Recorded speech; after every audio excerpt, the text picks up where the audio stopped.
Accompagner, c'est être présent. Être présent ici et maintenant. Et faire un bout de chemin, un petit bout de chemin, et quitter l'autre. Et comme accompagnateurs, nous permettons de notre seule présence de pouvoir éveiller en l'autre cette possible émergence, parfois de manière infinitésimale, comme un éclair, éveiller de manière infinitésimale le sujet, prisonnier du fond. Vivre, c'est toujours gagner sur la mort. La mort, c'est ce qui commence. On gagne quand on vit, on gagne sur la mort. Si vous ne mourrez pas aujourd'hui, ce que je vous souhaite quand même, eh bien vous allez avoir gagné une journée sur la mort. C'est extraordinaire de se dire que nous pouvons vivre et ainsi gagner sur la mort. Accompagner les aidants naturels qui accompagnent un père ou une mère qui n'en finit pas d'agoniser, de ne pas mourir, c'est aussi être dans cette possibilité d'une ambivalence quant à la séparation. À la fois, je souhaite que l'autre soit délivré de sa souffrance, mais à la fois, si je souhaite cela, je vais être à tout jamais séparée de lui ou d'elle. Et est-ce vraiment ce que je désire? Et vous voyez bien toute cette ambivalence des aidants naturels qui passent d'une situation à l'autre. L'accompagnement est difficile. Toutes les 3 heures, on change de présent. Accepter de dire aujourd'hui, je ne peux pas, je laisse ma place. Je quitte mon poste dans ce relais. Je vous le dis de confidence que j'ai pu entendre, notamment d'une vieille dame qui a accompagné un mari désagréable, malade, mourant puis mort. Et elle l'a accompagné avec tout l'amour possible dans son existence, avec sa prière que j'ai trouvée complètement extraordinaire de liberté, de dire « Mon Dieu, vous n'aviez donc trouvé personne d'autre pour l'aimer ?» Mon Dieu, ça va durer bientôt encore longtemps. Et puis maintenant, elle dit « C'est incroyable, je gagne encore en liberté d'amour, même à son égard, encore aujourd'hui. »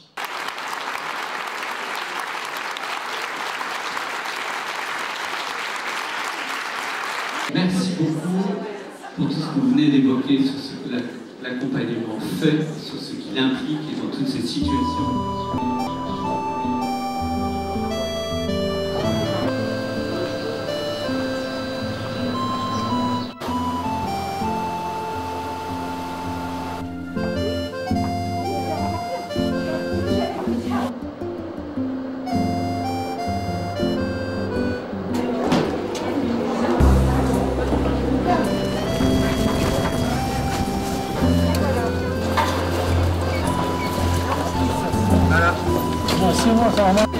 Ah, il y a juste un petit peu. Le pèse? Oui, ça. Non, ça.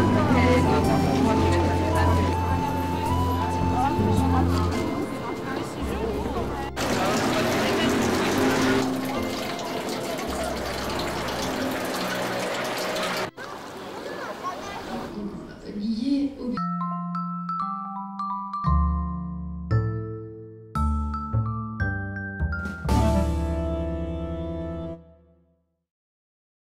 La fédération souhaite élargir l'accompagnement à des nouveaux lieux, à des populations plus marginalisées.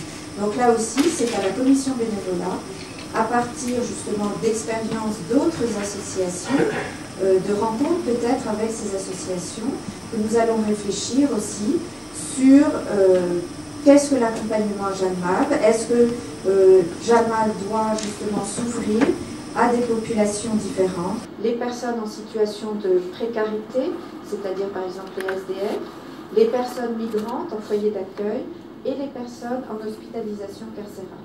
Ça, ce sont vraiment les trois thèmes vers lesquels Jalmab réfléchit depuis 2-3 ans.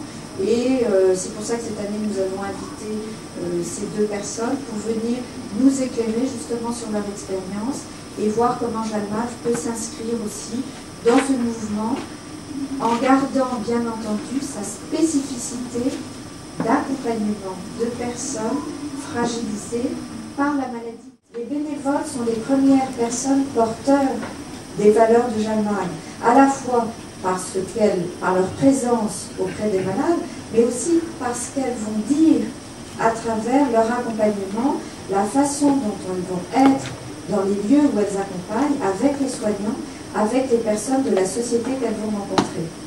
Les travailleurs étrangers sont immortels parce que continuellement interchangeables. Ils ne sont pas nés, ils ne sont pas élevés, ils ne vieillissent pas, ils ne se fatiguent pas, ils ne meurent pas, ils ont une fonction unique, travailler. Même la mort ne clôture pas son parcours de vie, sa trajectoire d'immigré, d'exilé. Un dictat sur mesure pour les migrants dit « Vis où tu veux, mais meurs où tu dois ». C'est en lien avec cette origine du mythe du retour. Je vous propose quelques chiffres éloquents. En 2002, sur 247 détenus décédés en prison, la moitié est morte de maladies graves. L'autre moitié s'est suicidée, soit un suicide tous les 3 jours. Selon une étude sur la santé en prison, 35 à 42% des personnes incarcérées sont considérées manifestement malades ou gravement malades. Face à ce constat, comment ne pas s'interroger sur la fin de vie en prison, les questions d'accompagnement et du prendre soin, la prise en charge palliative des détenus en fin de vie. Notre place de bénévole est difficile et délicate, mais indispensable comme témoin et acteur de la société civile, conforme à notre projet associatif d'aller vers les plus pauvres. En conclusion, les prisons sont le miroir et le pouls de notre société. Nous reléguons toutes les défiances du système à la sanction pénale, punir et enfermer, avec son cortège de dégâts collatéraux.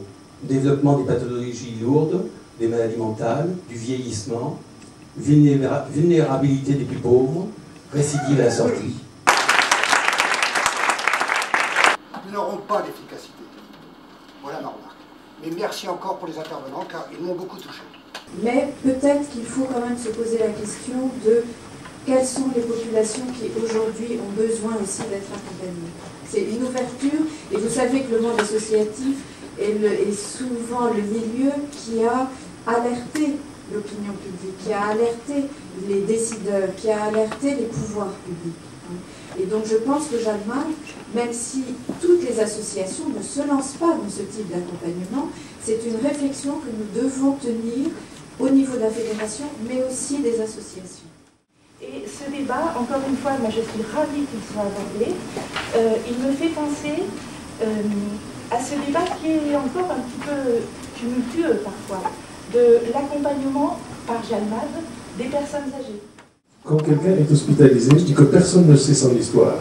Je peux vous assurer que le fait qu'il y ait un tiers qui témoigne, qui dit « moi je le connais », eh bien ça doit être quelque chose de ce risque d'avenir. Merci beaucoup et à cet après-midi.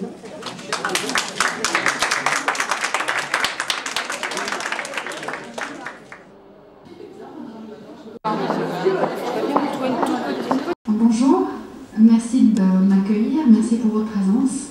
Mon nom est Elisabeth Zimmermann. Je prends la parole en tant que formatrice de Caritas Genève. Alors il me paraît nécessaire quand on accompagne en proche d'une personne malade de lui rappeler, premièrement, que ce qu'il est en train de vivre est difficile. Eh bien, c'est qui a vu certains de ses repères voler en éclats, qui est déstabilisé, bousculé dans son parcours de vie. Pour un aidant naturel, c'est quelqu'un qui vit entre espoir et désespoir par rapport à la maladie de la personne aimée, qui a des peurs, certainement aussi de la colère, de la fatigue. Lui rappeler aussi qu'il a le droit d'avoir mal et qu'il a le droit de pleurer. Il a le droit de laisser éclater sa souffrance d'une manière ou d'une autre, qu'il est normal aussi de ne pas tout savoir, de ne pas toujours tout faire juste. Lui rappeler qu'aucun aidant naturel ne peut le faire, qu'aucun proche n'y arrive. Lui rappeler aussi qu'il a le droit d'être fatigué. Il a le droit d'en avoir juste marre de cette situation. Il a le droit de ressentir de la colère dirigée contre Dieu, contre la médecine ou les soignants.